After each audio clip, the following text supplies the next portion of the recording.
El autor Gene Wilkes escribe: nosotros que lideramos a menudo olvidamos que el verdadero lugar de liderazgo cristiano está fuera entre la multitud, en vez que a la cabeza de la mesa.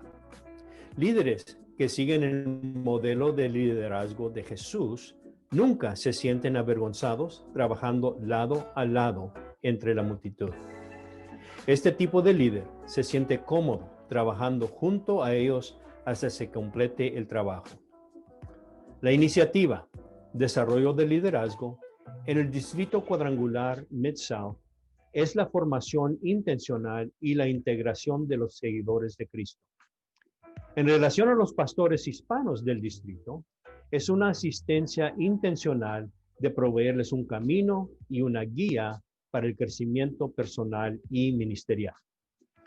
Este es un proceso que guiará al pastor a través de una relación de responsabilidad, ayudándole a descubrir dónde se encuentra en las áreas de conocimiento bíblico, carácter y habilidades, con el fin de ayudarle a tomar decisiones y establecer las metas hacia su crecimiento y formación.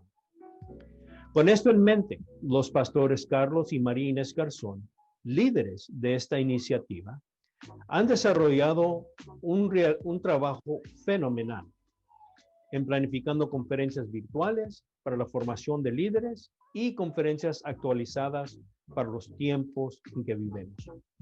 Les invito a ser parte de esta iniciativa. Las inscripciones para las conferencias virtuales están abiertas a todos. Dios les bendiga.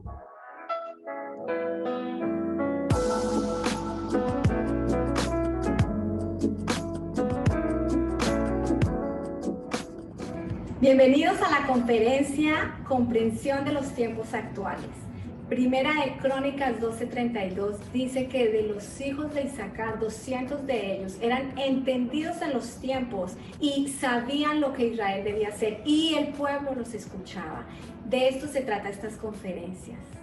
Estas clases son dictadas por expertos conferencistas para equipar el cuerpo de Cristo. Son temas actuales para tiempos actuales. Este es un instituto bíblico básico intensivo y tiene diferentes módulos: Iglesia, Biblia, Ministerio y Teología. Cada módulo consta de 4 diferentes clases y cada clase la hacemos en 3 días diferentes. Estas clases le ofrecen 2 opciones. Usted las puede tomar de manera libre o con el propósito de recibir un certificado. Ahora, si usted quiere recibir ese certificado, necesita asistir a cada una de las clases y adicionalmente necesita responder por escrito preguntas que el maestro hace para cada una de las clases. Sócrates dijo, solamente hay un bien, el conocimiento. Y solamente hay un mal, la ignorancia. Segunda de Pedro capítulo 1 nos dice que añadamos a nuestra fe virtud, a la virtud, conocimiento, al conocimiento, dominio propio, pero el conocimiento es clave para nuestra vida.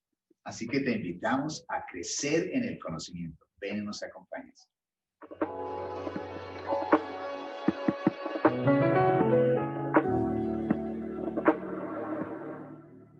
Buenas noches, les damos la bienvenida a el comienzo del seminario, el webinar sobre la Iglesia en Movimiento.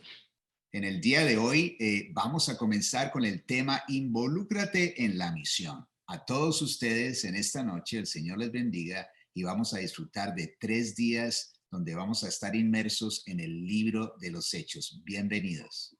Y también les queremos recordar, si usted no ha bajado su cuadernillo de notas, lo va a encontrar en la página web del Distrito Mid-South.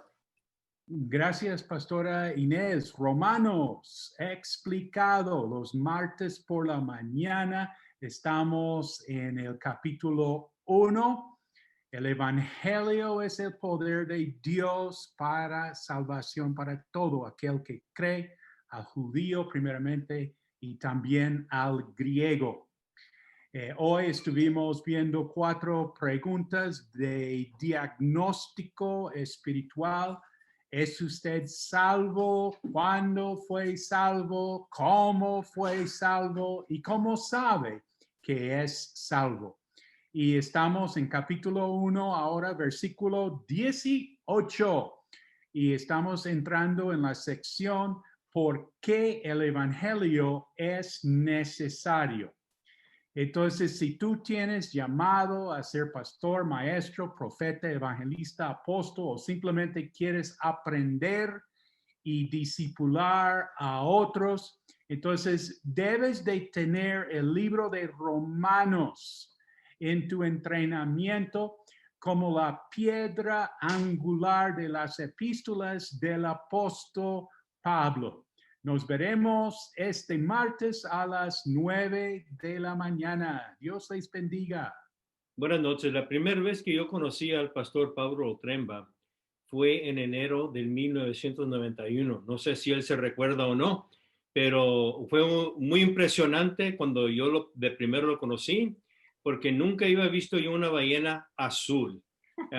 Es una camioneta que tenían a ese tiempo, y lo más impresionante de esa camioneta era que la puerta donde yo estaba ubicado cuando nos recogieron en el aeropuerto estaba soldeada y no podía salir nadie por ahí, solo que fue muy impresionante para mí de llegar del aeropuerto a donde íbamos.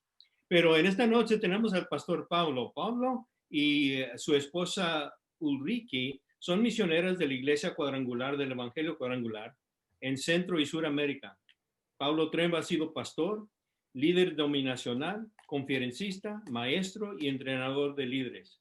La pasión de Pablo Tremba como pastor misionero es la de retar, facilitar, motivar, capacitar a los creyentes para una vida que marca la diferencia y que cumple con el propósito de Dios.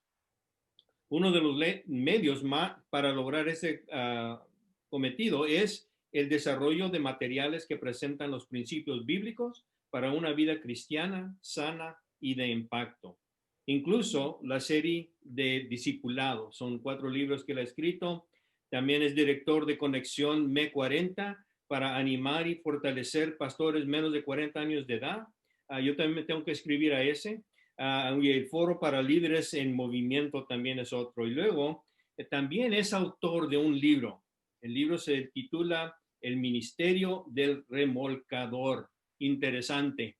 Dios les bendiga. Vamos a orar. Padre, en estos momentos ponemos este tiempo en tus manos. Sabemos que tu Espíritu Santo tiene control de todo lo que se va a hacer en esta noche. Padre, te pedimos que nuestras mentes, nuestros corazones, nuestros oídos estén abiertas a tu Espíritu Santo en este día.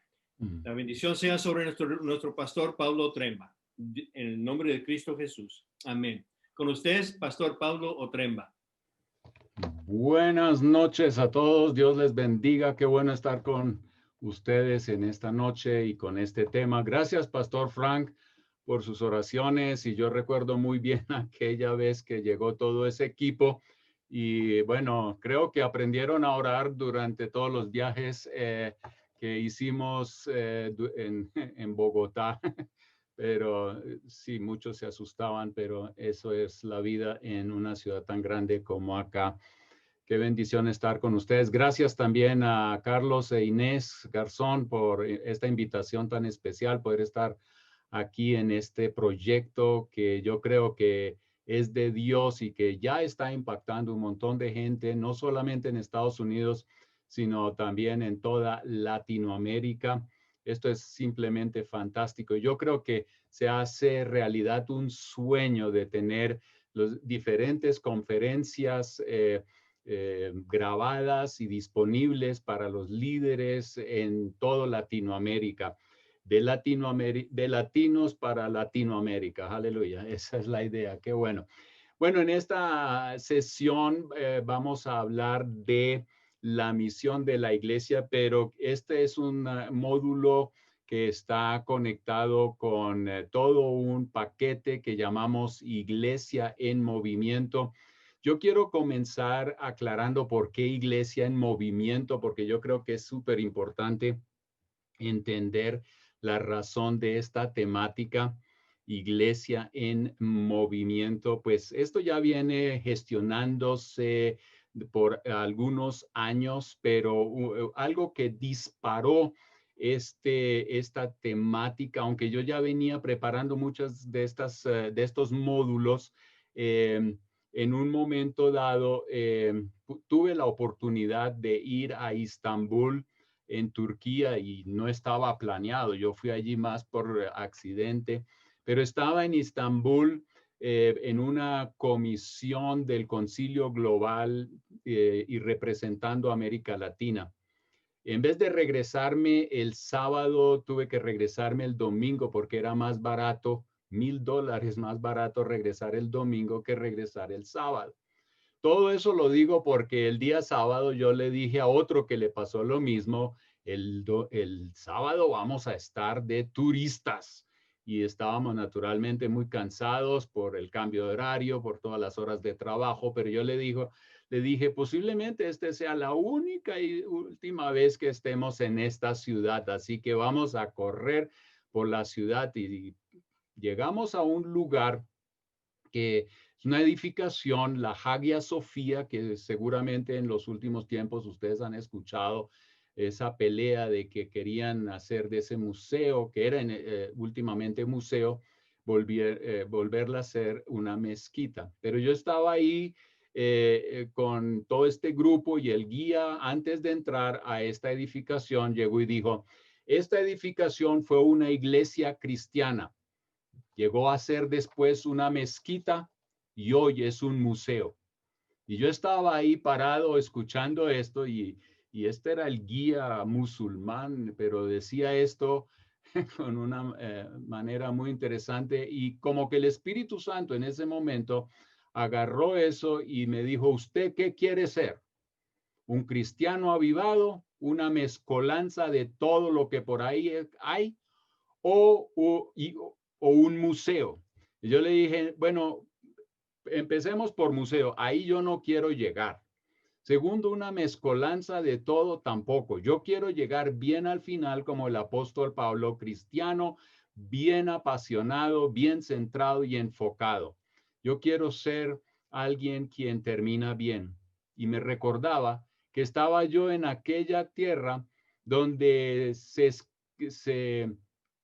donde se generó prácticamente aquellas cartas que Juan escribió a las 7 iglesias en lo que hoy es la Turquía. Y yo pensé por un rato en esas 7 iglesias y recordaba que de 7, 5 fueron reprendidas. Y entre ellas estaba la iglesia de Éfeso. Ahora, yo no pude ir a Éfeso, pero mucho se escribe en el libro, en la Biblia, acerca de Éfeso. Y Éfeso tuvo un comienzo muy interesante, pero lo que más me llamó la atención, o me llama la atención, con el libro, con la iglesia de Éfeso, es que esa iglesia fue pastoreada por el apóstol Pablo por 3 años. Ninguna iglesia en el ministerio de Pablo fue pastoreada por 3 años consecutivos. ¿Quién mejor que Pablo pastoreando esa iglesia? Y esa iglesia fue una iglesia en movimiento. De ahí surgieron otras iglesias como la Odisea o también Colosea. Y quién sabe qué otras más. Y también fueron entrenados líderes. Era una iglesia en movimiento. Llegó a ser un centro misionero. Pero más tarde, Dios a través de Juan le envía una carta a esta iglesia y les dicen: yo tengo algo contra ti. Y era que esa iglesia se había enfriado. El primer amor había desaparecido o se habían enfriado. No estaban como en la jugada como Dios lo quería. Y Dios le decía, como a las otras que también estaban siendo reprendidas: si ustedes no se arrepienten, entonces yo quitaré el candelabro. Ahora, el candelabro no es simplemente una joya de decoración. Es prácticamente haciendo referencia a la misma presencia de Dios. En otras palabras, yo voy a quitar la mano favorable que está sobre ustedes. Y yo pensé: Señor, yo no quiero estar ahí. Y eso me llevó a estudiar el libro de los Hechos, porque también he visto en la zona latinoamericana algunas iglesias que experimentaron un pico, ahora que estamos en eso del pico del virus, ¿cierto? Y es interesante, yo he visto muchas historias de iglesias en la región latinoamericana y experimentaron picos lindos de crecimiento, de avivamiento, de movimiento, pero en algún momento empezaron a vivir un estancamiento y algunas en declive. Ahora, gracias a Dios que hay todavía muchas avivadas y creciendo y funcionando, pero hay una serie de iglesias y esas son las que me preocupan y no las estoy mencionando para estar hablando de lo malo y lo negativo, pero yo sí tengo que ser realista y ver que a veces, y el peligro está ahí, la vulnerabilidad de poder estar avanzando y llegar a un punto donde uno se estanca, hay una meseta y posiblemente a veces un bajón que a veces no se recupera en ningún momento. Ahora, muchos me han preguntado también y me han dicho, pastor, yo he estado bien por un rato y yo no sé qué me ha pasado en los últimos años, pero me he enfriado, ya las cosas de Dios no me están fascinando. Y claro, estudiando el libro de los Hechos, nosotros podemos ver diferentes factores que ayudan a que la iglesia sea una iglesia en movimiento. Y a veces lo que ha pasado con nosotros es que hemos descuidado esos factores y entonces, ¿qué es lo que ocurre? Empiezan a entrar cosas que frenan ese movimiento y a veces estancan la iglesia y llegamos a ser una institución y a veces pues no movemos nada o no cumplimos con aquello que Dios quiere que nosotros cumplamos. Ahora, en esta iglesia en movimiento tenemos diferentes módulos que tocan esos factores y durante esta semana, con el subtítulo Involúcrate en la misión, vamos a tratar 3 módulos, 3 cosas que yo creo son importantes para comenzar y que debemos tener muy en claro, especialmente si nosotros somos pastores y líderes de una iglesia o si somos líderes aún de una denominación que dirigimos varias iglesias. Entonces tenemos que tener esto bien enfrente. Ahora, alguien podrá pensar que esto es algo nuevo. No es nada nuevo, es rescatando lo que está ahí escrito y ustedes van a darse cuenta cómo estas cosas sí hacen y marcan la diferencia. Ahora, para tener una iglesia en movimiento, lo primero que tenemos que tener claro es cuál es la misión de la iglesia. ¿A qué ha sido llamada la iglesia? ¿Para qué existe la iglesia? Bueno, para eso yo quiero comenzar leyendo Mateo capítulo 28, versículos 18 al 20, una cita que todo líder, todo creyente debería conocer. Aunque está al final del Evangelio de Mateo, es allí donde comienza la iglesia en movimiento. Ahí dice, Jesús se acercó y dijo a sus discípulos, se me ha dado toda autoridad en el cielo y en la tierra. Por lo tanto, vayan y hagan discípulos de todas las naciones, bautizándolos en el nombre del Padre y del Hijo y del Espíritu Santo. Enseñen a los nuevos discípulos a obedecer todos los mandatos que les he dado y tengan por seguro esto, que estoy con ustedes siempre hasta el fin de los tiempos. Son 3 versículos de full dinamita, de full acción, de movimiento. Y vamos a estar hablando un poquito de esto en esta noche, en ese corto tiempo que nosotros tenemos. Pero antes de seguir, yo quiero hablar un poquito de cómo la misión me alcanzó a mí personalmente. Yo crecí en un hogar católico y me obligaron a ir a misa. Y bueno, yo iba porque no quería sufrir las consecuencias, pero tampoco me quería aburrir en la misa y por eso yo me apunté a ser monaguillo y lo fui por varios años. Fui monaguillo y entonces crecí ahí, pero nadie podía decir que yo conocía a Jesús.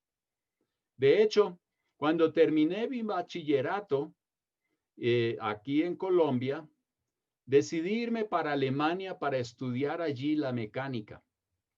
Y llegué a la fábrica donde estaba haciendo mis prácticas de mecánica y me encontré con un argentino. Dios bendiga Argentina.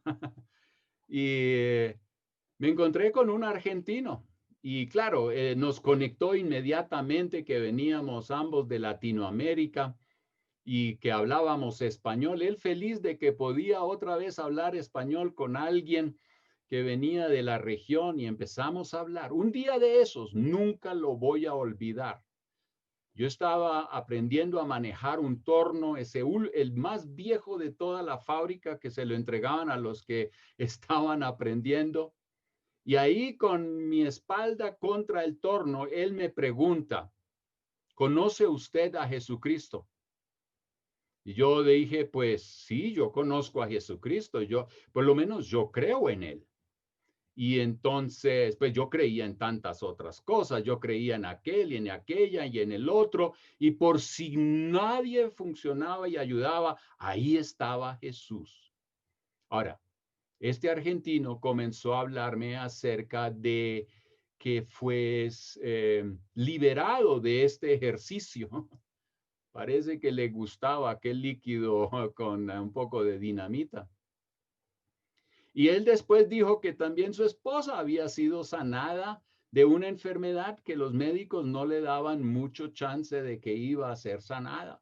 Y yo dije, a ese Jesús yo no lo conozco. Ahora, déjenme decirles una cosa en cuanto al argentino. Ese no fue Luis Palau.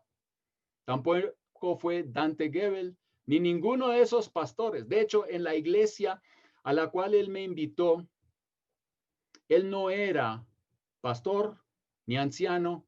Y bueno, hacía la labor de diácono, pero en esa iglesia títulos no existían. Uno hacía el trabajo.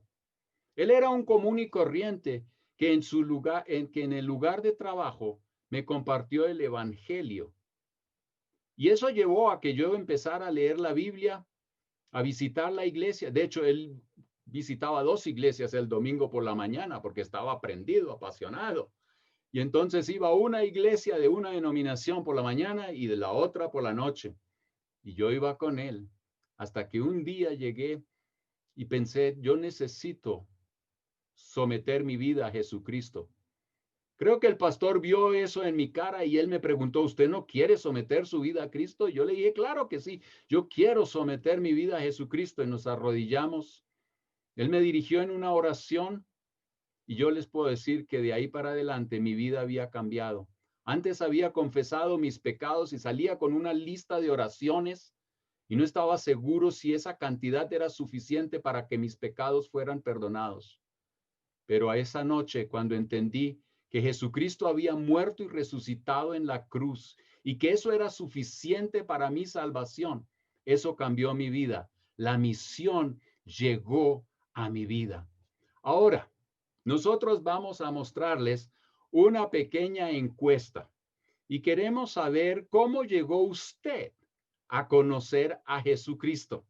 Y por favor, conteste esas preguntas ahora en este mismo instante. Si podemos poner esa encuesta, ¿cómo llegó usted a conocer a Cristo? Y por favor, marque una de esas opciones. Una es por un amigo o familiar, por un pastor o líder de la iglesia, por un tratado o una literatura, por un programa de radio o televisión o por una cruzada evangelística. Por favor, haga ahí clic en la que más responde el caso suyo. ¿Puede usted poner, por favor, eso ahí? Un amigo o familiar. Bueno, ahí podríamos decir un colega de trabajo también. Bueno, si usted marca abajo, tiene que poner enviar. Y una vez enviado, nosotros vamos a tener pronto el resultado de esta encuesta, que la hemos hecho en muchos lados de Latinoamérica y del mundo. Y vamos a ver el resultado. Aquí tenemos. Miren este resultado. No sorprende para nada. Ustedes son gente común y corriente. Aleluya.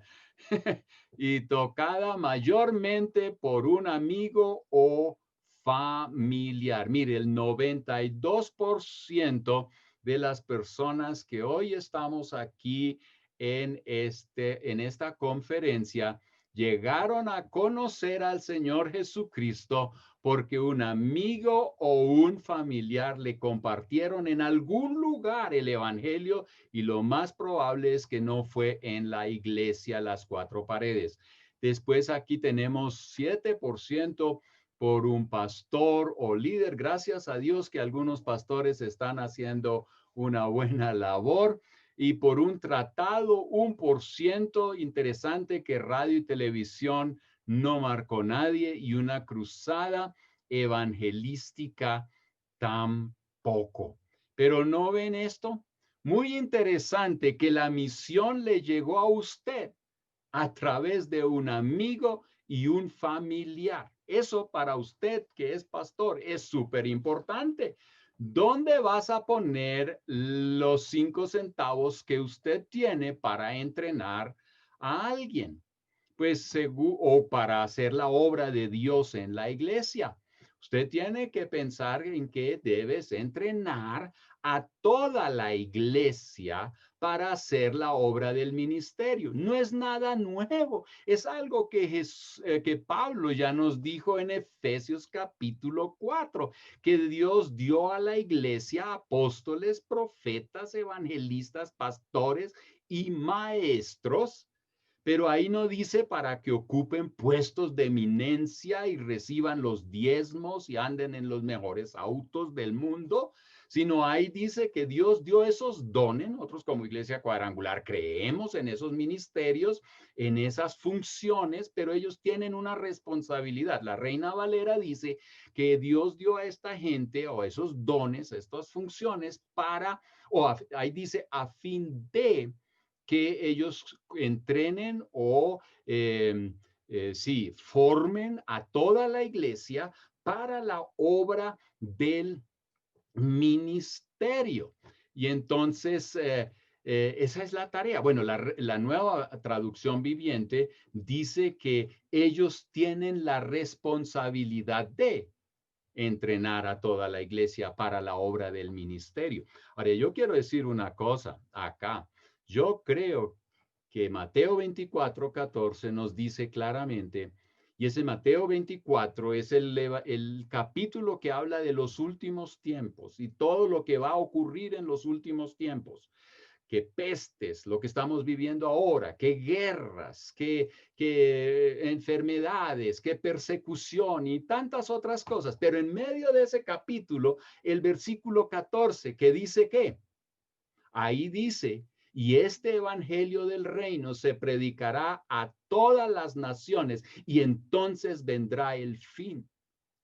La pregunta es, si estamos en los últimos tiempos, yo creo que hay una cosa que no hemos hecho bien, o por lo menos todavía nos queda mucho trabajo.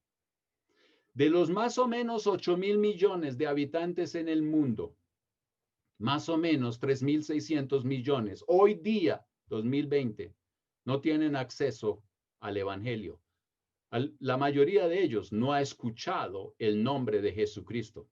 Eso hace más o menos un 46% de la población humana hoy en día no tiene acceso al evangelio. Claro, muchos en el Facebook y donde sea dicen Jesús viene, y están tratando de encontrar el día y la tarde o la hora cuando llega Jesús.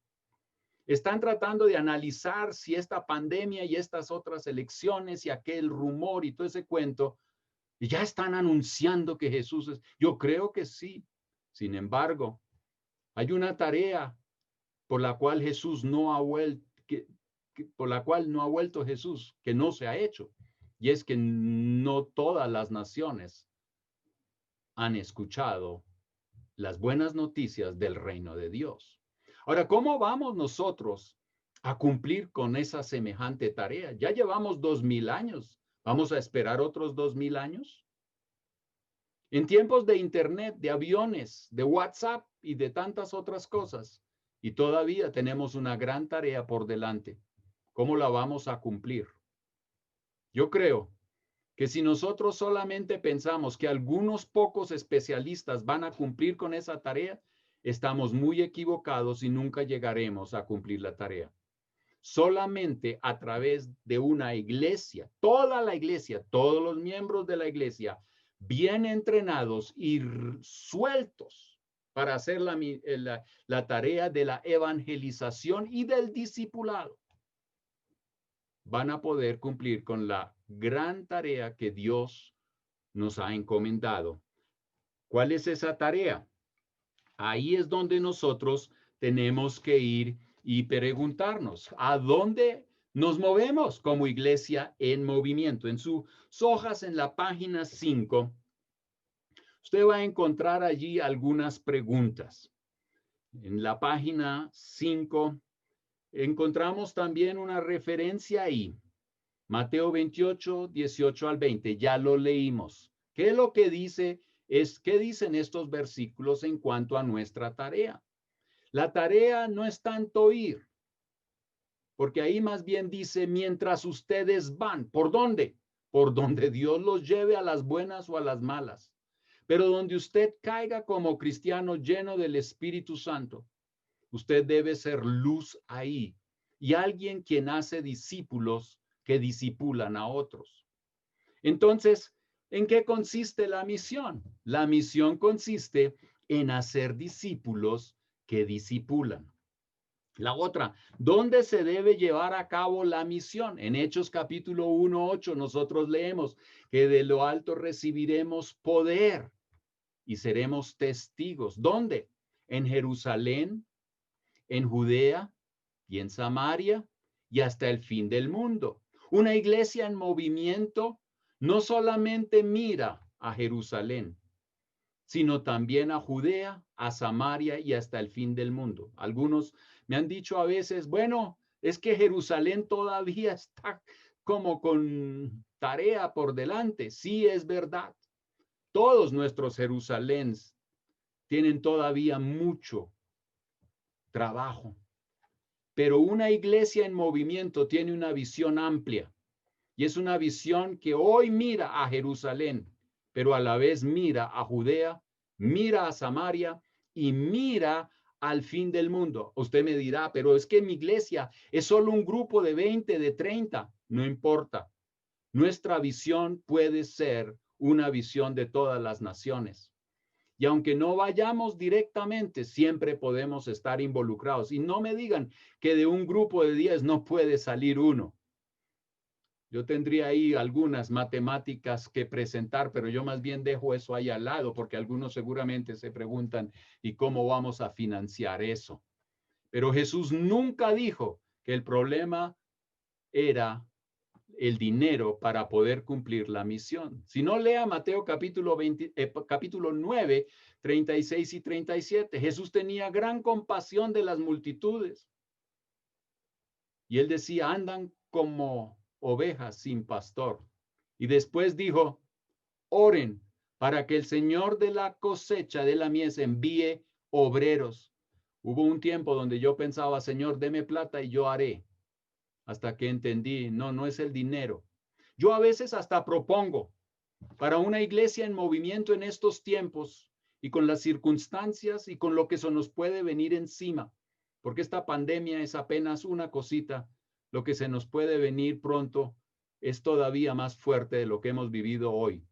Y yo animo y yo hasta exhorto a los pastores y líderes a que piensen hoy en día en una iglesia en movimiento sin paredes, sin dinero y sin internet. Y ve a ver cómo la puede usted preparar hoy para situaciones de persecución y de pandemias y de otros desafíos que yo creo personalmente se nos van a venir encima. Esta pandemia solo ha mostrado de que nosotros no preparamos bien a la iglesia. Hemos movido el púlpito de las 4 paredes al internet y todos dependiendo del gran pastor. Ahora, yo no estoy hablando contra los pastores de ninguna manera, pero yo creo que nuestra labor es preparar a toda la iglesia para la obra del ministerio y poder delegarles que hagan la obra, el de hacer discípulos en todo lugar donde estén, a la manera de Dios, para ayudar a cumplir la gran comisión del Señor, la que Él nos ha dado. Tenemos que tener una visión amplia. Las iglesias latinas deben estar pensando más allá de sus propias fronteras. Yo creo que en Latinoamérica fuimos un campo misionero por mucho tiempo. Es ahora el tiempo para que Latinoamérica se torne en una fuerza misionera. A aquellas naciones que todavía no han sido alcanzadas, África del Norte, Asia, en el Medio Oriente, donde están la mayoría de los no alcanzados. Que posiblemente usted no pueda ir como misionero, es una cosa, pero usted sí puede ir como cristiano lleno del Espíritu Santo, bien preparado, con su profesión en la mano, haciendo el trabajo donde sea que caiga, en una fábrica o donde sea, y como este argentino compartir con otros el evangelio del Señor Jesucristo. Es tiempo de que nosotros nos movamos en Latinoamérica. Y a los líderes les digo, no le compliquen tanto la vida al común y corriente para ministrar.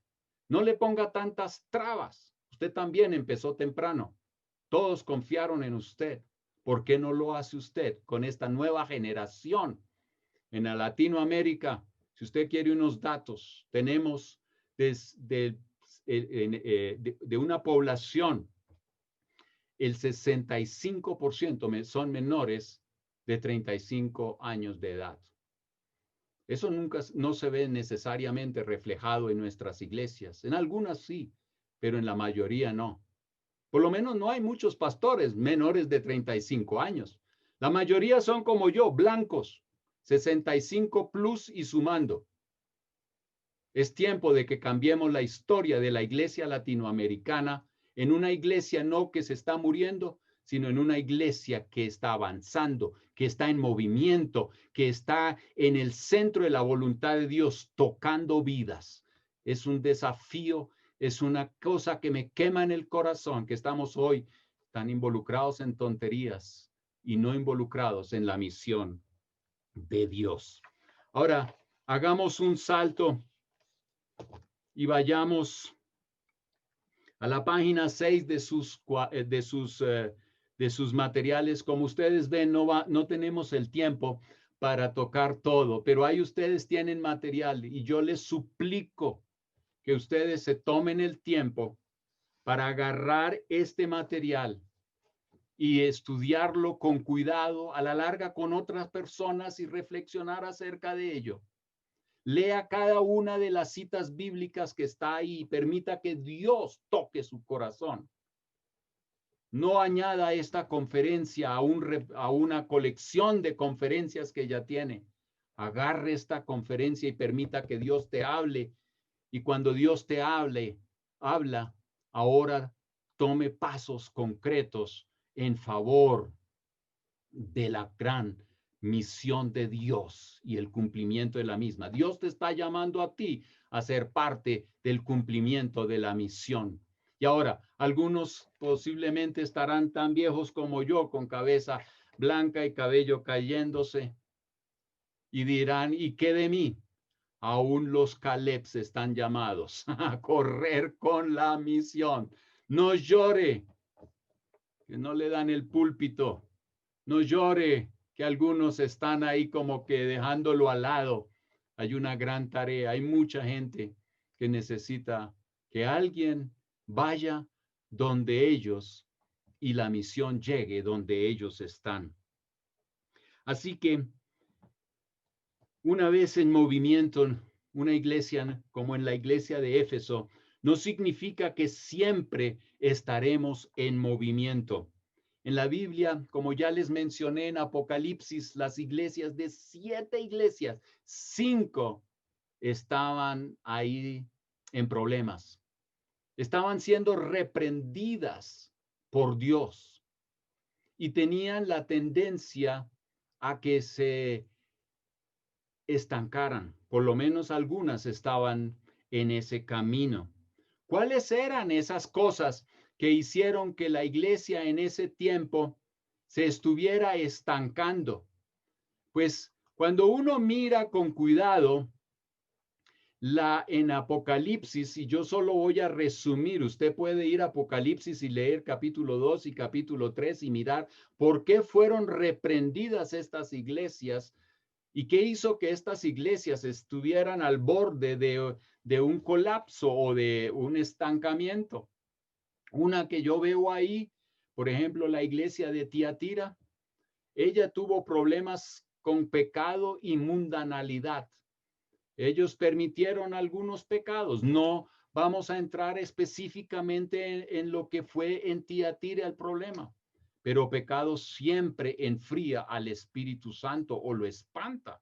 De hecho, en algún lado en el Nuevo Testamento nosotros leemos, no apaguen el Espíritu Santo. ¿Cómo se apaga el Espíritu Santo? Pues Él es santo y el pecado siempre va a hacer que el Espíritu Santo se aleje. Pecados, el materialismo de hoy día, ¿no es cierto? Todo y hasta lo que predicamos de los púlpitos solamente está promoviendo el materialismo, el tener más, el tener algo mejor y poder compartir con otros, y a veces hasta medimos nuestra espiritualidad con más materialismo o que tenemos más materialismo que otro, la inmoralidad y muchas otras cosas, no tratos debidos entre los cristianos. Eso todo puede debilitar a la iglesia. Otra cosa es las falsas doctrinas. Sobre eso tenemos que hablar mañana un poco más. La apatía o el enfriamiento, la indiferencia, lo que pasó en Éfeso. Se pierde el primer amor. ¿Y eso qué significa? Que ahora nosotros consideramos algunas cosas más importantes que el mismo Señor Jesucristo. Y eso nos puede pasar a nosotros los cristianos y los líderes también. A veces nuestro puesto es más importante que seguir al Cristo crucificado y su camino a la cruz. A veces es el dinero lo que más importa. A veces es alguna cosa, una persona que nos importa más. Y cuando eso juega un papel preponderante en nuestra vida, nuestro primer amor hacia Dios, ese enamoramiento por Él, se nos pierde. Y la última que yo he notado en Apocalipsis, allá capítulos 2 y 3, es la presión de afuera y la persecución. No siempre la persecución es un tema de enfriamiento. Para algunos persecución y problemas, presión de afuera los eleva, pero no todo el mundo digiere las cosas de la misma manera.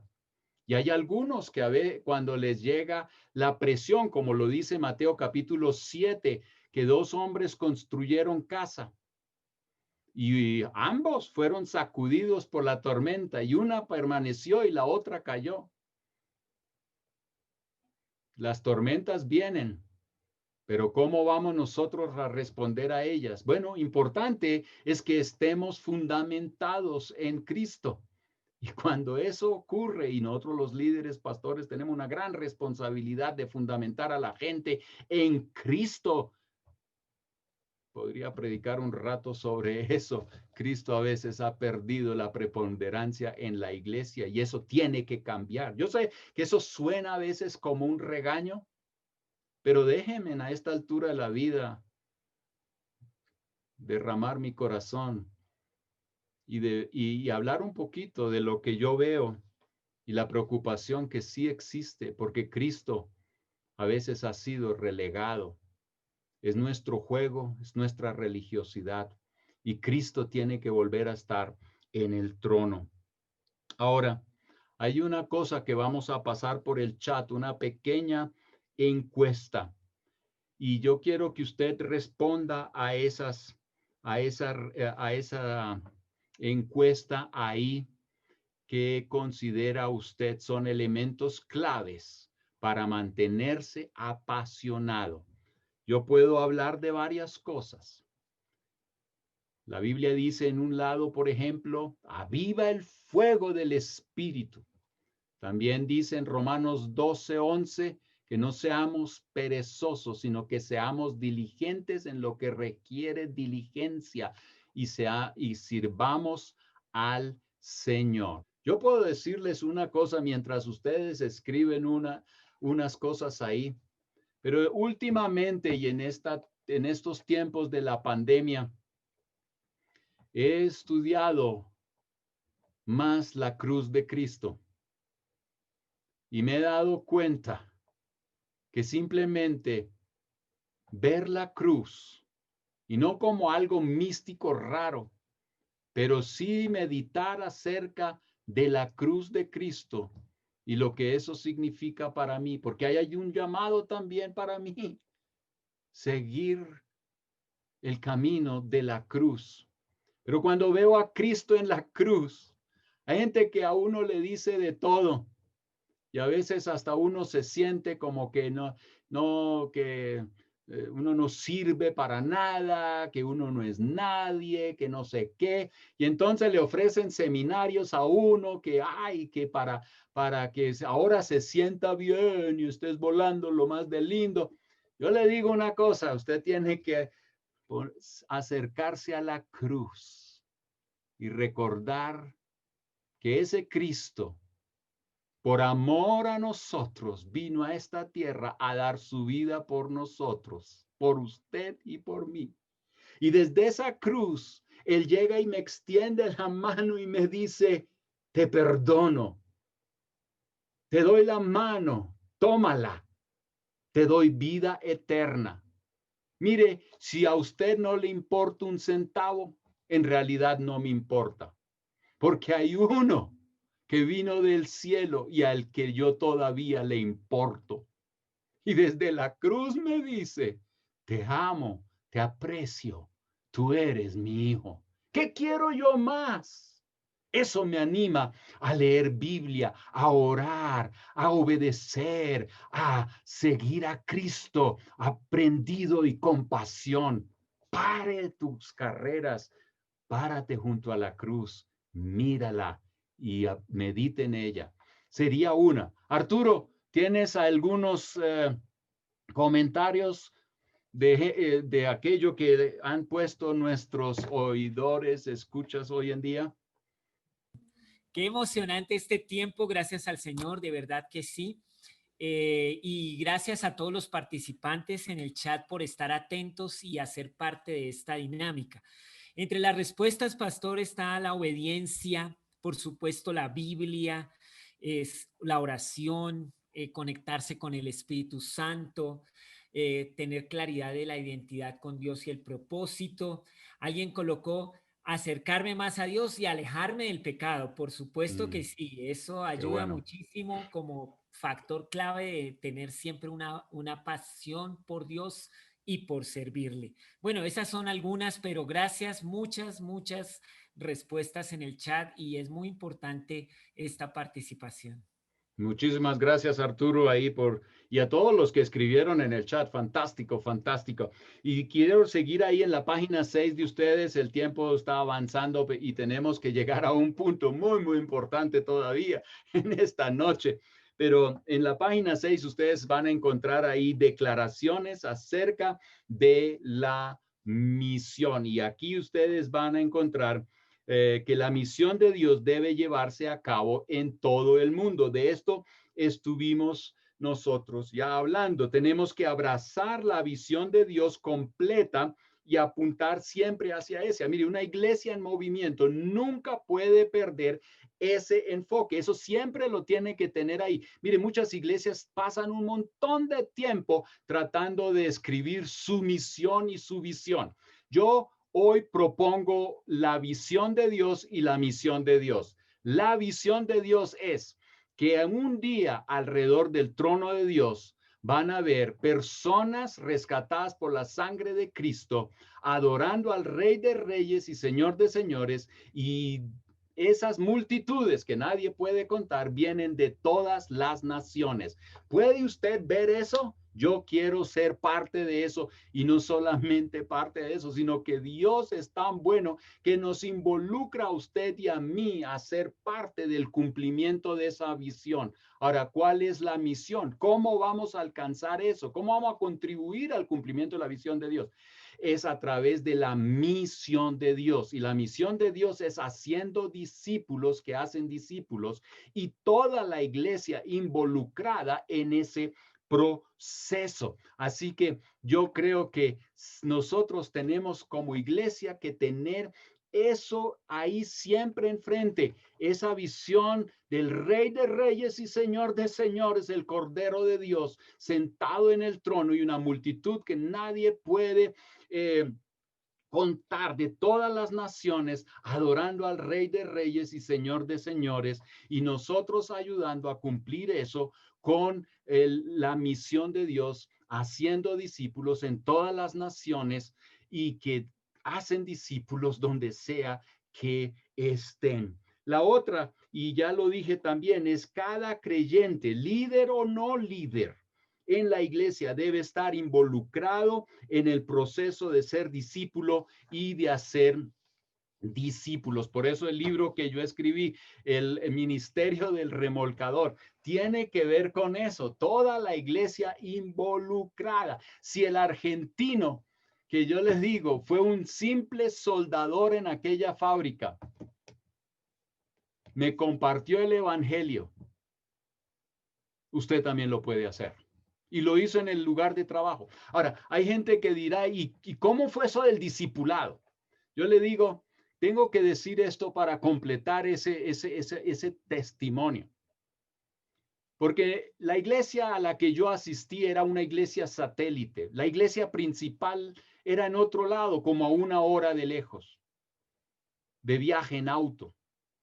Y el pastor llegaba a esta iglesia el miércoles para un estudio bíblico, y el domingo por la tarde, noche, para el culto dominical. Eso es todo lo que teníamos. No había cursos de crecimiento ni discipulado. A veces habían unas conferencias esporádicas. Eso era todo.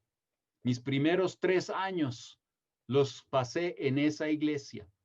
Ahora, el argentino era mi amigo, él y su esposa.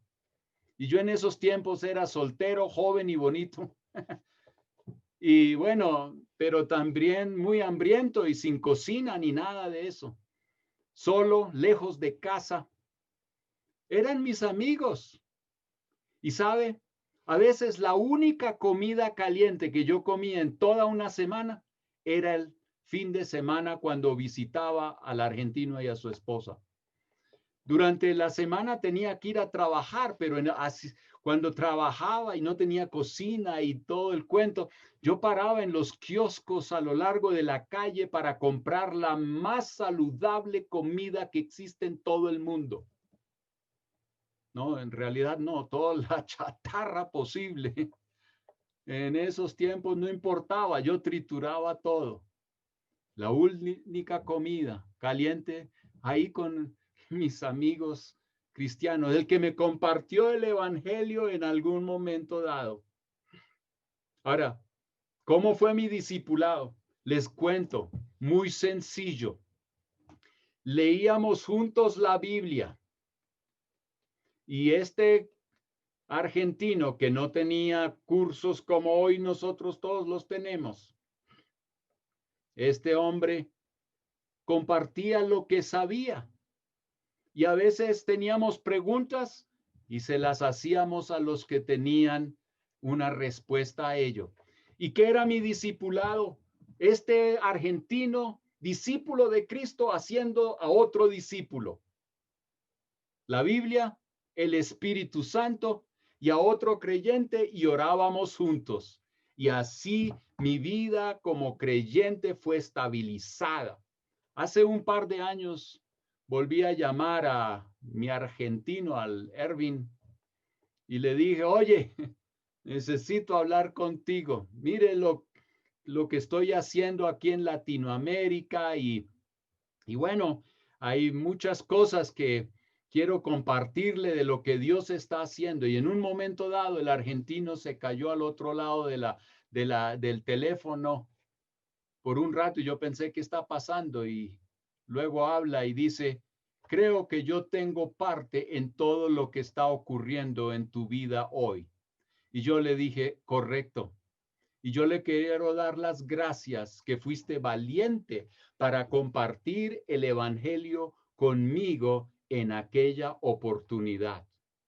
La misión me llegó a mí a través de un argentino. Aleluya. ¿Cuántos habrá allá afuera que necesitan a un argentino, un colombiano, un guatemalteco, peruano o yo no sé dónde es americano que hable con otro, ¿cierto?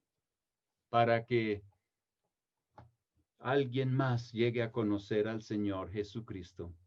La misión solo se puede llevar a cabo en el poder del Espíritu Santo y sobre eso vamos a hablar en esta conferencia más en el tercer día sobre el empoderamiento para el cumplimiento de la misión. Ahora, la iglesia en movimiento no es una iglesia que solamente se mueve por moverse, como se dice, por tener acción y jiji, jaja. No, la iglesia tiene una meta y esa meta es muy clara, hacer discípulos que hacen discípulos. Esos son discípulos que obedecen los mandatos de Cristo y que hacen lo que Jesús hizo. Y finalmente, todo termina en que toda actividad y acción, programa en la iglesia debe llevar a que se cumpla la misión de hacer discípulos. ¿Esto qué significa? Que si usted es pastor, yo le sugiero, yo le recomiendo que revise que si toda tu programática está enfocada en hacer discípulos que hacen discípulos. Si usted tiene una reunión de hombres, porque lo hace, ayuda a eso al cumplimiento de la misión. Si no, ¿para qué la tiene? ¿O tendrá que hacer algunos ajustes? Yo personalmente recomiendo revisar cada una de las cosas que nosotros hacemos, aún el culto dominical. ¿Es solamente para divertir a la gente o para recoger el diezmo el domingo? ¿Para que nos funcione toda la estructura que nosotros tenemos? ¿O está todo en favor de la misión de Dios? No es el tiempo para estar jugando a la religión. Es el tiempo para estar haciendo lo que Jesús nos mandó a hacer y cumplir la gran comisión. Ahora, sigamos rápidamente el discipulado y lo fundamental de él. Ahí ustedes tendrán que llenar algunas cositas. La iglesia del Nuevo Testamento cree y enseña la importancia fundamental del discipulado y del crecimiento espiritual. El discipulado se lleva a cabo en la dinámica del ministerio de los creyentes sirviéndose los unos a los otros. Sobre esto vamos a hablar posiblemente en la otra conferencia, yo no sé, en diciembre o donde sea, cuando sea, que tenemos que hablar sobre esto, de una dinámica muy importante para que el crecimiento se esté dando. Ahora, en el discipulado, página 8, ustedes pueden ver allí, en la página 8, el discipulado es un proceso de toda la vida en el cual intervienen diferentes partes o elementos. Es un proceso. ¿Por qué digo que es un proceso? Esto no termina con un curso. Nosotros hemos hecho el discipulado un curso y dígame quién no ha armado cursos de discipulado. Aquí está. Y creo que son importantes. Sin embargo, el discipulado como tal es un proceso de toda la vida y no termina con un curso completado o con un certificado recibido.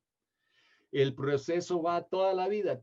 Ahora yo tengo que seguir mi discipulado, mi crecimiento. Va de gloria en gloria hasta que lleguemos a estar con el de la gloria. Aleluya.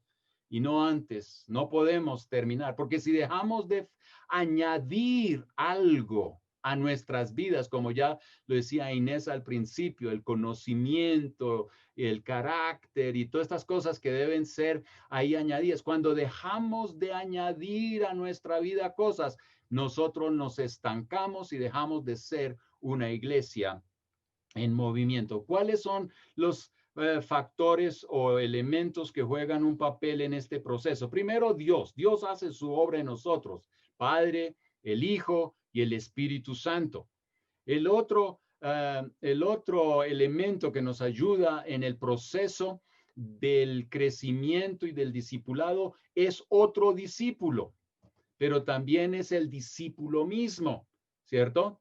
Entonces yo tengo que responder a lo que Dios está queriendo hacer en mi vida. Quiero cambiar, quiero naturalmente obedecer, porque recuerden Mateo 28, 18 al 20 dice, haced discípulos. ¿Cómo? Bautizándolos en el nombre del Padre, el Hijo y del Espíritu Santo y enséñenles a obedecer. Mire, enseñar es fácil, pero enseñar a obedecer es más complicado porque nos tenemos que enfrentar a muchas situaciones de terquedad, de no abrirse a las cosas de Dios. Eso es ya más complicado y por eso a veces nosotros nos gusta más bien una conferencia, un seminario y ahí terminamos, aleluya, gloria a Dios. Pero enseñarle a obedecer, eso es como con los niños chiquitos, uno les dice no haga eso porque eso es malo y después uno tiene que mostrarle cómo hacerlo y a veces hay que hacerlo sentir cómo es que debe hacerlo, ¿no es cierto? Hay todo un proceso.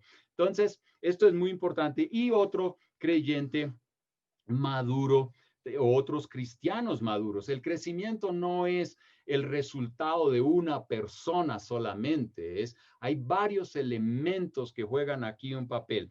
Ahora, sigamos adelante. El ejemplo de Jesús.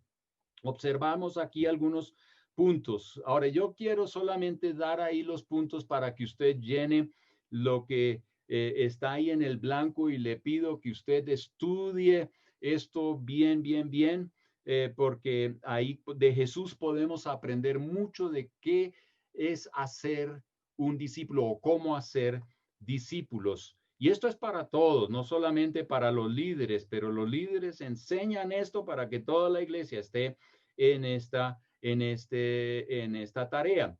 Ahí dice primero, cuando Jesús comenzó el entrenamiento de estos hombres, fueron hombres no perfectos. Él escogió personas no perfectas. A veces nosotros les complicamos la vida. Mire, cualquier loco puede ser discipulado. Yo tendría ejemplos de verdad muchos donde yo no quería ni dar un centavo por esa persona, pero en el momento que entró en el proceso de ser discipulado, acompañado de leer la Biblia, aprender a adorar a Dios, su vida fue cambiando y yo era el más maravillado en eso. Así que démosle la oportunidad a todo el mundo. Jesús los llamó para que estuvieran con él. El discipulado, yo aprecio mucho Zoom y todo este cuento ahora durante la pandemia, pero yo sí tengo que decir que el discipulado requiere de la cercanía con otro discípulo o con otros discipuladores. ¿Y por qué? Porque yo creo que hay algo y vamos a hablar más de esto en la próxima conferencia, cuando hablemos de la comunión de los unos con los otros y del valor de eso. Algo que no se está dando en estos tiempos de la pandemia es eso. Podemos transmitir conocimiento, podemos transmitir hasta adoración vía esto, pero finalmente el discipulado, el estar ahí, el cara a cara, el poder ser confrontados, etcétera, eso no ocurre por Zoom. Y entonces sigamos. Jesús formó y entrenó a sus discípulos, los hombres, para la cosecha, dándoles un buen ejemplo. Súper importante que le demos un buen ejemplo a los que están siendo discipulados. Y esto es para todos. No como algunos predicadores que dicen, Señor, háblale a la gente que te vean a ti, pero que no me vean a mí. Entonces, él seguramente tiene un paquete que debería estar corrigiendo. Tenemos que dar buen ejemplo. La otra es que Jesús formó a sus discípulos enseñándoles principios del reino de Dios. Esto es importante. Enseñanza, vamos a hablar de eso. también les dio oportunidades prácticas ministeriales. Jesús les dio el chance de practicar y meter la pata, al punto de que en una ocasión no pudieron echar fuera un demonio y tuvieron que hacer una segunda lección en cuanto a cómo echar fuera demonios. Y Jesús no los excomulgó, les dijo cómo hacerlo para que la próxima vez tuvieran éxito. Jesús igualmente invirtió en el carácter de sus discípulos. Vamos a hablar en un rato de esto.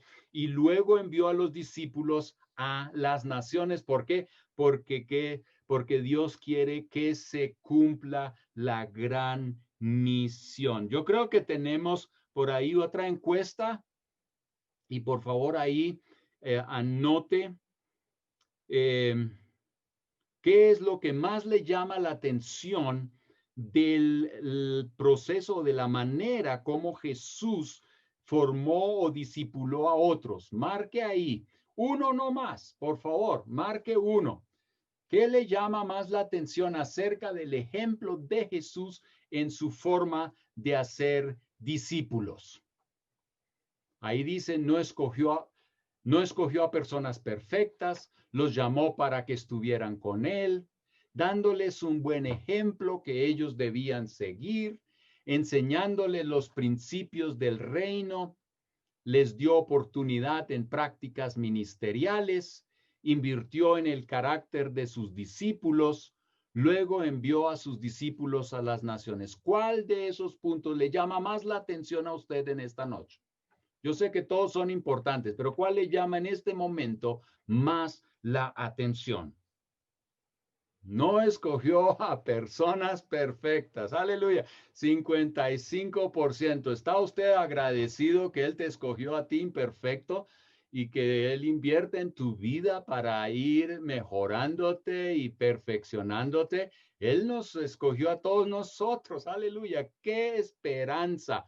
¡Qué esperanza tenemos nosotros! Cada uno de esos puntos es importante y merece una discusión muy, muy amplia. Ahora, vamos al último punto. Aleluya, hemos llegado, pero el tiempo nos está ahí como que jugando una, pero rápido en esta, porque esta es como muy importante. Aquí viene áreas fundamentales del proceso. Ahora, de Jesús hemos aprendido varias cosas. Sin embargo, yo creo que hay, y eso lo comparte alguien como John Amstutz, quien es uno de nuestros misionólogos cuadrangulares en el proceso o material que el Concilio Global está ofreciendo en el EDL o DLT. Ese EDL es el equipamiento para el discipulado y liderazgo, una iniciativa que se da desde el Concilio Global porque una encuesta que se hizo un par de años atrás mostró que nosotros como cuadrangulares somos malos, débiles en el discipulado.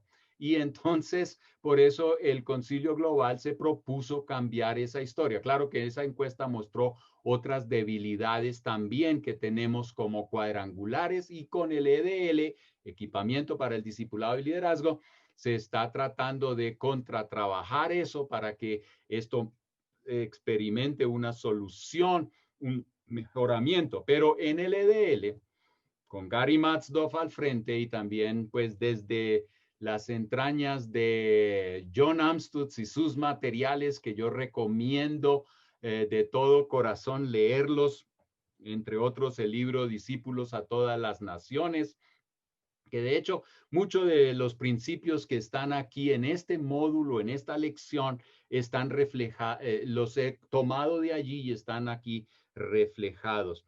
Ahora, áreas fundamentales del proceso, y aquí es donde hay tres áreas que tenemos que tener en cuenta y que Jesús las tuvo en cuenta cuando estaba pensando en discipulado. La primera es conocimiento. Conocimiento. Ahora, yo le añadiría ahí plus obediencia, porque conocimiento sin obediencia, eso es simplemente llenar la cabeza, tenerla bien hinchada, pero no lleva a nada. Necesitamos obedecer lo que nosotros aprendemos que es la voluntad de Dios. Recuerde Mateo 28, 18 al 20 dice que hacer discípulos significa enseñarles a obedecer todo lo que yo les he mandado, dice Jesucristo. Entonces, una de las cosas es el conocimiento. Ahora, en cuanto al conocimiento y la transmisión del mismo, yo creo que somos bastante buenos como Iglesia Cuadrangular. Tenemos muchos seminarios, tenemos cursos, tenemos libros. Ahí no creo que estamos faltos, digamos, de opciones, ¿no es cierto? Ahí sabemos cómo hacerlo. El conocimiento se está transmitiendo de diferente manera y ahora más adelante, en la próxima conferencia vamos a hablar, y ya les estoy ahí calentando un poquito para que no se pierdan la próxima conferencia porque es súper importante, el tema de la sana doctrina. Eso es otro de los vacíos que tenemos en la Iglesia Cuadrangular. Se nos han metido algunas cosas raras. Estamos siendo ya mezquita. Y si no nos cuidamos, pronto somos museo. Y no queremos llegar allá. Queremos contratrabajar para solucionar eso. Entonces, buena, sana doctrina es importante. Ahora, el B que ustedes marcaron bastante, fuera de que Dios usa al no perfecto, marcaron también el carácter, y el carácter es otra área que hay que trabajar en el discipulado, a la cual no le hemos puesto mucha atención, porque a veces esto es más complicado. ¿Por qué? Yo me pregunté, ¿qué es o cómo hizo Jesús para cambiar las vidas de los discípulos? ¿Cómo trató él temas de carácter? Por ejemplo, cuando ellos pensaban, ¿quién es el más grande entre nosotros? ¿Cómo trató Jesús eso? Cuando ellos estaban peleando, ¿quién va a recibir el puesto a la izquierda y a la derecha? Entonces, esos son temas de carácter, ¿no es cierto? O cuando ellos pedían que cayera fuego del cielo porque había uno que predicaba en una iglesia que no era la de los santos apóstoles. Y entonces, esto es una, ¿cómo se dice? Oye, aquí ¿qué problemas tiene usted? Es interesante notar que la manera como Jesús trataba el carácter era a través de la confrontación. Ahora, confrontación tiene que hacerse con amor y con verdad. Y no puede faltar ni uno ni el otro. Siempre tiene que haber amor y verdad. Y la Biblia habla mucho de algunos elementos en ese proceso de confrontar. La Biblia habla, y usted puede hacer un estudio, lea la Biblia, chico, y use la concordancia, y hoy tenemos computadores, eso lo hace todavía más fácil. Y usted meta ahí y busque palabras como amonestación, y busque todas las citas que hablan de amonestación. Es increíble que en la dinámica de los unos para con los otros, en la iglesia misma, debe haber amonestación. ¿Para qué? Para que nuestro carácter cambie. Ahora, muchos interpretan amonestación como falta de amor en la iglesia, pero entonces usted no quiere crecer. Ese es el problema. Entonces, amonestación es clave. La Biblia también habla de exhortar. Usted encuentra todo eso en la página 11 de su material. Y también reprender. Son palabras y acciones que no nos gustan necesariamente hacer porque queremos ser lindos, no queremos pisarle a nadie el callo, ¿no es cierto? Ahora, yo entiendo que hay algunos que son muy rudos y a veces tratan al otro mal y abusivos. No estamos hablando de eso. Estamos hablando de que la motivación, el amor por el prójimo nos lleva a que sí le tenemos que señalar algunas cosas de vez en cuando, especialmente si esa persona nos permite hacerlo, ¿no es cierto? Si nos abre la puerta. Mire, Jesús anima a Pedro o lo restaura después de la resurrección, después de haber metido la pata, en vez de mandarlo a la basura y decir ya no perteneces a los 12, después de haberme negado, él va donde él y le da la mano y le dice, ¿sabe qué? Sea alguien quien pastorea las ovejas. Obviamente, sí había que tratar con Pedro, claro que sí, pero no desechándolo. Había verdad, pero había amor. Y eso le ayudó a Pedro. El resto es historia. Ahora, hay muchas otras historias en la Biblia donde gente fue confrontada. Algunos recibían esa confrontación y otros no. Dios nos ayude que cuando alguien nos confronta y es en verdad, y es la verdad y viene con amor, que nosotros respondamos debidamente para hacer las correcciones necesarias en nuestra vida y así podamos avanzar en nuestro crecimiento espiritual de gloria en gloria para la honra de Dios. Y finalmente, el ministerio práctico, ¿cierto? Aquí este cuadro que estamos viendo, áreas fundamentales del proceso. Conocimiento, carácter y ministerio práctico. Son tres elementos muy importantes en la formación de cada discípulo, de todo discípulo. Tenemos que darle a la gente también no solo enseñanza, sino oportunidades de ministrar, mostrándole cómo se hace eso y dejándoles que lo hagan para que aprendan. Ahora, si ustedes ven este cuadro, ustedes notan que si uno de esos elementos falta, algo está mal, ¿cierto?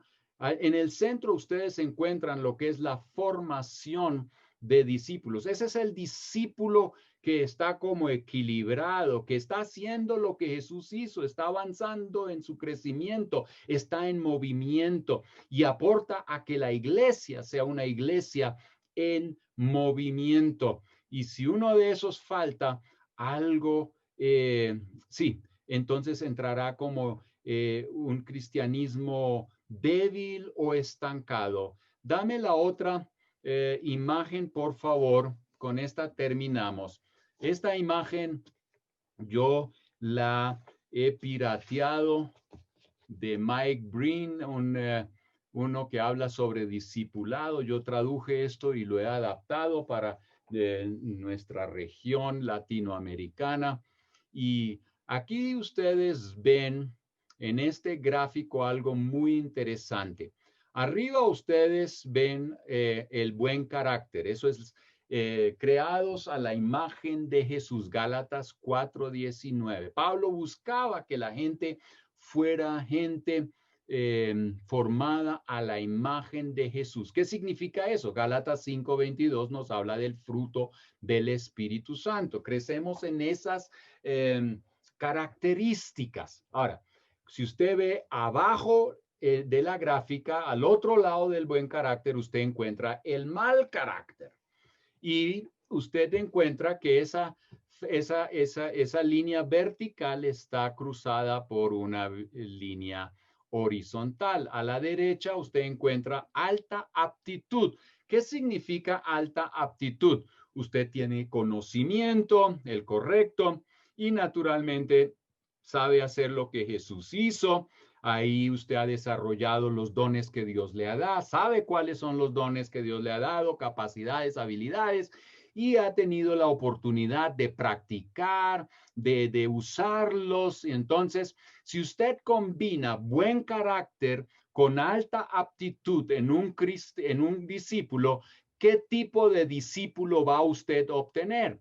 Pues usted va a obtener un discípulo potencial o un discípulo que tiene el potencial para completar la tarea encomendada. Él va a ser un discípulo en movimiento, él va a ser un influenciador, él va a dejar un legado, él va a multiplicar otros discípulos y va a llegar bien al final. Por eso tenemos que trabajar en el buen carácter.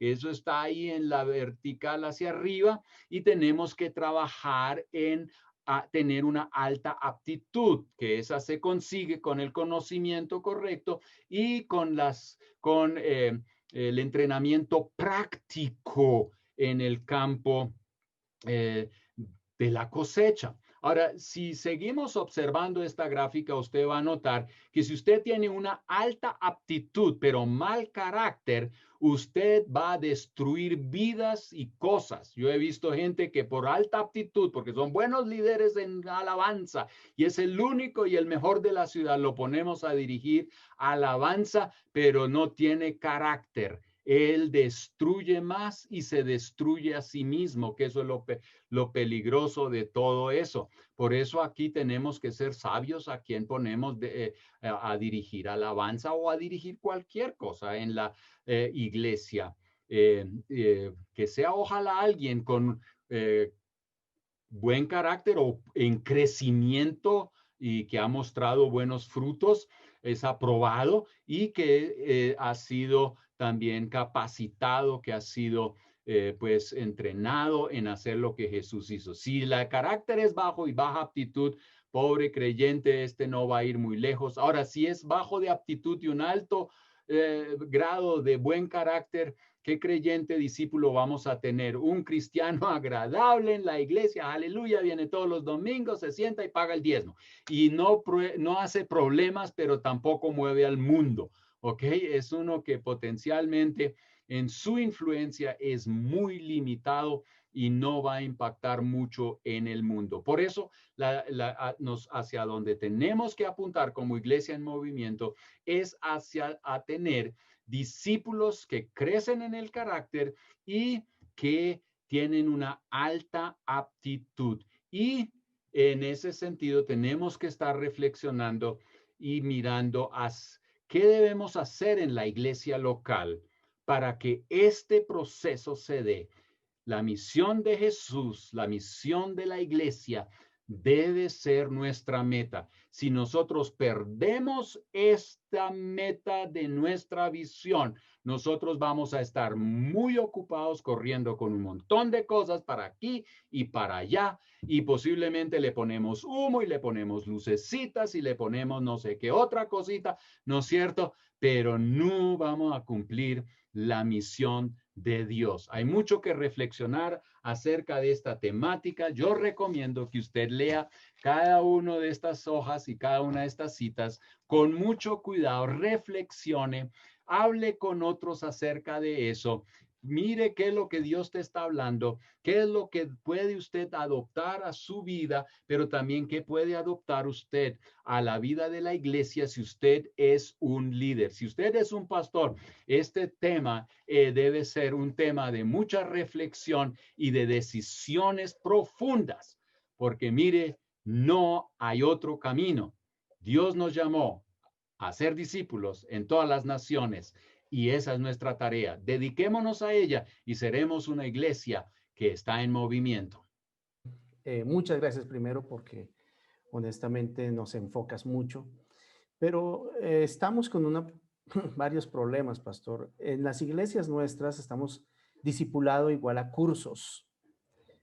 Es más, tenemos discipulado como una manera de pensar en donde es muy pastorcéntrico el asunto, donde él es el que enseña, los demás reciben. Además, estamos en pandemia y la iglesia cuadrangular ha detectado una debilidad en el liderazgo. Yo sé que de pronto en las noches siguientes vas a decir algo, pero ¿cómo nos enfocas? Porque honestamente es una manera de pensar, está arraigada en nuestra mente. ¿Cómo nos ayudas ahí?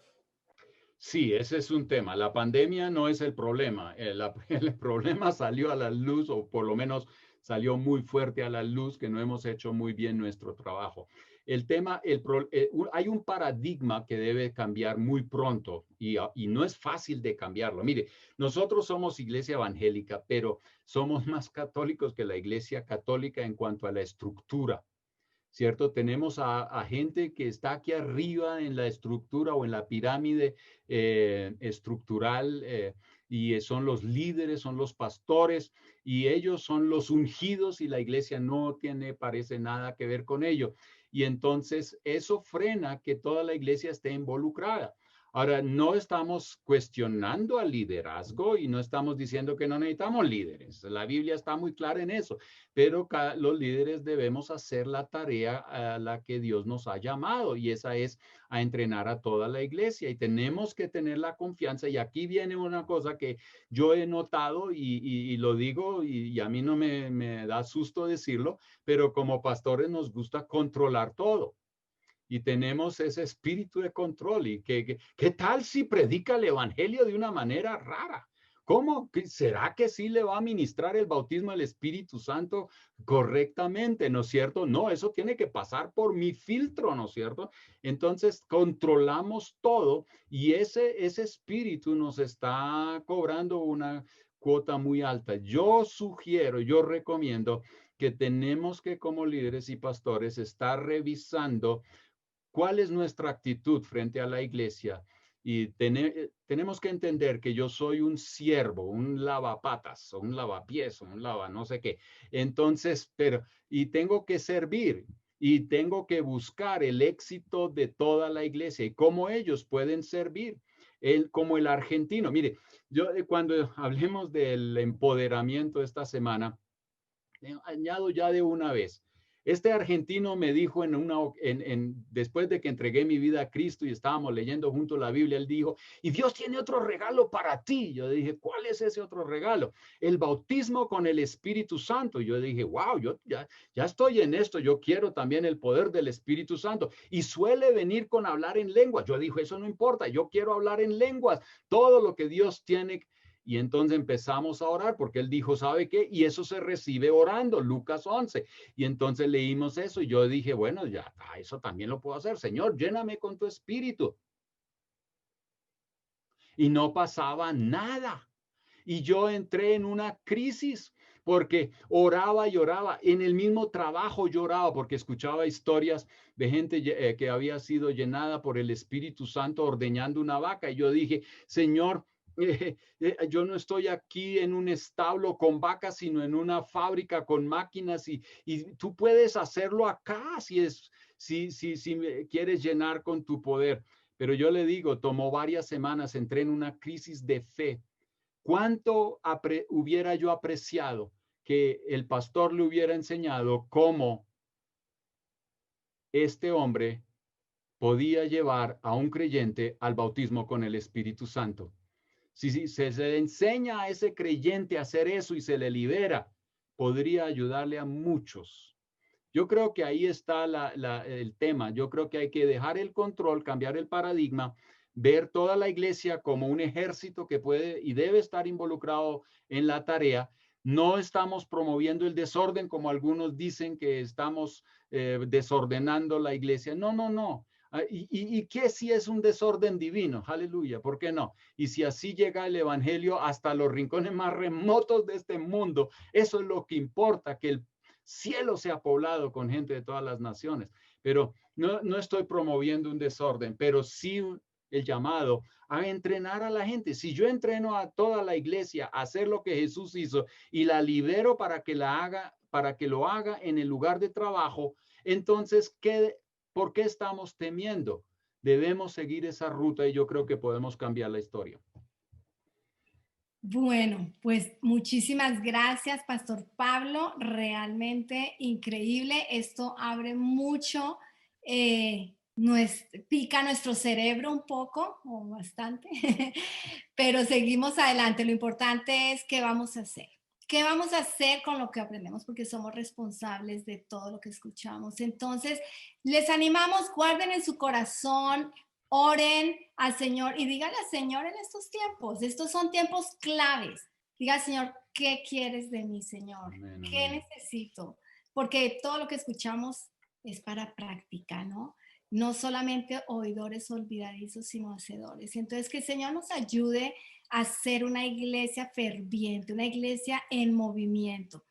Lamentamos que hay otros que han hecho preguntas, no podemos responder, vamos a honrar el tiempo de ustedes, pero las guardamos para mañana. Entonces vamos a seguir haciendo preguntas para mañana. Nos encontramos a las 7 en punto hora de Colombia, 6 en punto hora de Texas, hora centro en Estados Unidos. Que el Señor les bendiga, que guarden en sus corazones. Gracias de nuevo, Pastor Pablo, Pastor Arturo, por ayudarnos en todo esto y seguimos adelante. Bendiciones.